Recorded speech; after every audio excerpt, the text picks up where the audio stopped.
Hi, hello, ನಮಸ್ತೆ ಸ್ನೇಹಿತರೆ. ನಾನು ದಿನೇಶ್ ಹೊಂದಿನಹಳ್ಳಿ. ಸ್ನೇಹಿತರೆ, ಇವತ್ತು ನಡೀತಕ್ಕಂತಹ R C B versus Mumbai ಪಂದ್ಯದಲ್ಲಿನ ಆರ್ ಸಿ ಬಿ 11 ಬಗ್ಗೆ ಮಾತಾಡೋದಾದ್ರೆ, ಸ್ನೇಹಿತರೆ, ನಾನು ಇವತ್ತು ತಂಡದಲ್ಲಿ ಒಂದು ಬದಲಾವಣೆಯನ್ನು ಮಾಡೋದಕ್ಕೆ ಇಷ್ಟಪಡ್ತೀನಿ.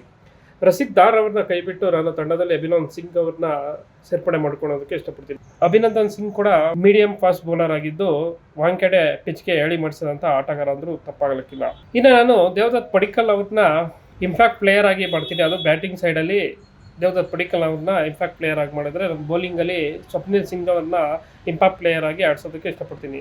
ಕಾರಣ ಎಷ್ಟನೇ ಸ್ನೇಹಿತರೆ, ಸೂರ್ಯಕುಮಾರ್ ಯಾದವ್ ಇರ್ಬೋದು, ಹಾರ್ದಿಕ್ ಪಾಂಡ್ಯ ಅವರು ಇರ್ಬೋದು, ಅಥವಾ ತಿಲಕ್ ವರ್ಮಾ ಇರ್ಬೋದು, ಅಥವಾ ಜಾಕ್ಸ್ ಸಹ ಮಧ್ಯಮ ಕ್ರಮಾಂಕದಲ್ಲಿ ಬ್ಯಾಟಿಂಗ್ ಮಾಡಲು ಬರೋದ್ರಿಂದ ಸ್ಪಿನ್ನರ್ನ ಅವಶ್ಯಕತೆ ತುಂಬಾ ಇದೆ. ಸೊ ಹಾಗಾಗಿ ನಾನು ಸ್ವಪ್ನಿಲ್ ಸಿಂಗ್ ಅವ್ರನ್ನ ಇಂಪ್ಯಾಕ್ಟ್ ಪ್ಲೇಯರ್ ಆಗಿ ಆಡಿಸೋದಕ್ಕೆ ಇಷ್ಟಪಡ್ತೀನಿ ಸ್ನೇಹಿತರೆ. ಇನ್ನು ಮುಂಬೈ ಇಂಡಿಯನ್ಸ್ ತಂಡದ ಬಗ್ಗೆ ಮಾತಾಡೋದಾದ್ರೆ, ಮಹೇಲ ಜಯವರ್ಧನೆ ಹೇಳ್ತಿದ್ದಾರೆ ಜಸ್ಪ್ರೀತ್ ಬುಮ್ರಾ ಫಿಟ್ ಆಗಿದ್ದಾರೆ, ಇವತ್ತಿನ ಪಂದ್ಯ ಆಡ್ತಿದ್ದಾರೆ ಅಂತ. ಆದರೆ ನನ್ನ ಪ್ರಕಾರ ಇವತ್ತಿನ ಪಂದ್ಯದಲ್ಲಿ ಜಸ್ಪ್ರೀತ್ ಬುಮ್ರಾ ಅವರು ಆಡೋದು ಅನುಮಾನ ಅಂದ್ರೂ ತಪ್ಪಾಗಲಿಕ್ಕಿಲ್ಲ.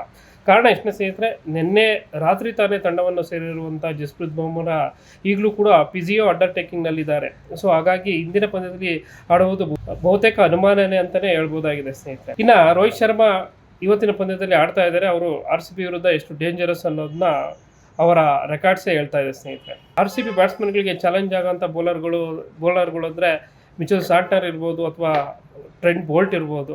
ಇದುವರೆಗೂ ಟ್ರೆಂಟ್ ಬೋಲ್ಟು ಅಷ್ಟೇನು ಉತ್ತಮವಾಗಿ ಬೌಲಿಂಗ್ ಮಾಡಿಲ್ಲ. ಆದರೆ ನಮ್ಮ ಆರ್ ಸಿ ಬಿ ಹಣೆಬರ ಹೆಂಗಿದೆ ಅಂದರೆ, ಬೇರೆ ಯಾವ ಟೀಮ್ ಮೇಲೆ ಪರ್ಫಾರ್ಮ್ ಮಾಡ್ತಿದ್ದವರು ಅಥವಾ ಆರ್ ಸಿ ಬಿ ತಂಡದಲ್ಲಿದ್ದಾಗ ಪರ್ಫಾರ್ಮ್ ಮಾಡ್ತಿದ್ದಂಥ ಆಟಗಾರರು ಆರ್ ಸಿ ಬಿ ವಿರುದ್ಧ ಮಾತ್ರ ಅಬ್ಬರಿಸಿ ಬೊಬ್ಬಿರುತ್ತಾರೆ ಅಂದರೂ ತಪ್ಪಾಗಲಿಕ್ಕಿಲ್ಲ. ಟ್ರೆಂಟ್ ಬೋಲ್ಟ್ ಕೂಡ ಮಾಜಿ ಆರ್ ಸಿ ಬಿ ಆಟಗಾರ.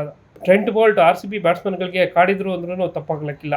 ವಿಘ್ನೇಶ್ ಪುತ್ತೂರ್ ಅವರಿಗೆ ಹಾಗೂ ಅಶ್ವಿನ್ ಕುಮಾರ್ ಅವರಿಗೆ ಸ್ಟ್ರಾಟಜಿ ಮಾಡಿಕೊಂಡೇ ಕಣಕ್ಕಿಳಿಬೇಕಾಗಿದ್ದು ತುಂಬ ಅನಿವಾರ್ಯ ಆದರೂ ತಪ್ಪಾಗಲಿಕ್ಕಿಲ್ಲ. ಒಟ್ಟಾರೆ ಇಲ್ಲಿ ಟಾಸ್ ತುಂಬ ಕ್ರೂಷಿಯಲ್ ಆಗಿದ್ದು, ಟಾಸ್ ಗೆದ್ದ ತಂಡ ಬೌಲಿಂಗ್ ಆಯ್ಕೆ ಮಾಡಿಕೊಡೋದ್ರಲ್ಲಿ ಯಾವುದೇ ಅನುಮಾನ ಇಲ್ಲ.